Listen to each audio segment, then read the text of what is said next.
Harare City Council says it is ready to transform the central business district, starting with the construction of more vending stalls and cleaner restrooms. The city's mayor, Jacob Mafume, and his council vowed to do better at a time when questions have been raised over the city's ability to deliver service to residents and restore the CBD's glow. More than 200,000 vendors are registered by the city of Harare. These exclude people selling their streetwares on pavements during the night. Sometime last year, we came up with over 200,000 vendors within the city of Harare. And it is a mammoth task to plan for that number of vendors within the city. Council says they have been collecting revenues from these vendors, which they plan to use to develop new market stalls, refurbish old ones, and clean the city. In 2024, Council says it collected over $900,000. ZIG $1,922,000 and ZWL 2.7 billion.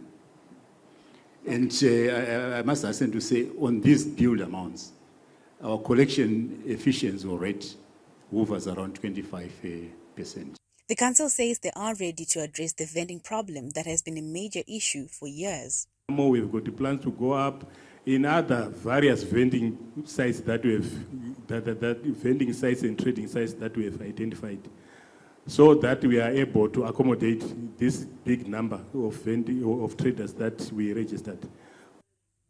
The council also addressed the issue of public restrooms and urinaries, stating that it was a work in progress at some major bus ranks in the city. Someone asked about the timeline of toilets, and I myself was thinking that if we were to do a build, operate, transfer mechanism for those toilets, we wouldn't be talking about a 3 months timeline or 6 months timeline. The moment we say to somebody, okay, design the toilet, build a modern design, we are giving you 3 months, you're going to operate it for 2 years or 3 years, a good toilet will be built. Issues to do with devolution of funds, privatization or fixing of water meters, and bylaws to govern the city were also some of the issues highlighted during the inquiry. Reporting for ZTN Prime, I'm Faith Nyaude. A great feat indeed it is. 200,000 vendors. Okay. Yes. So I'm also asking, you have them all dispersed along the roads and things like that.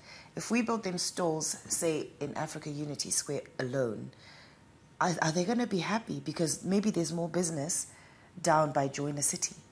So how does that work? Are there going to be different stores everywhere, or they just have to be one mass store in town? And this is like, we have that in Bari as well. So what is the plan for this? This is not the first time we're here. Yeah. I'm reminded of what is it? I think it's Charge Office.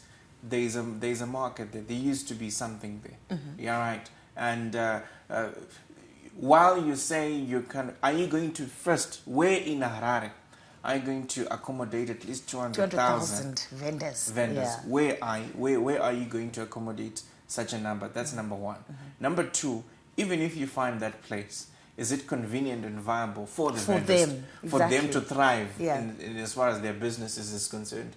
The answer is maybe not. Mm-hmm. So you're always going to have a cat and mouse chase with the vendors. And they'll prefer to be out than in. to be in. And also, since you're also obviously you're going to be using money to build the vending stalls, and you would need some sort of return on your money. Exactly. This is just business, right? So and now they're going to have to now pay rental or pay something or pay licenses, and they don't want that. Exactly. And regulations, obviously, that you know, how do you get a vendor off the street and paperwork? Some of them don't have a bank account. That will somewhat formalize the vendor.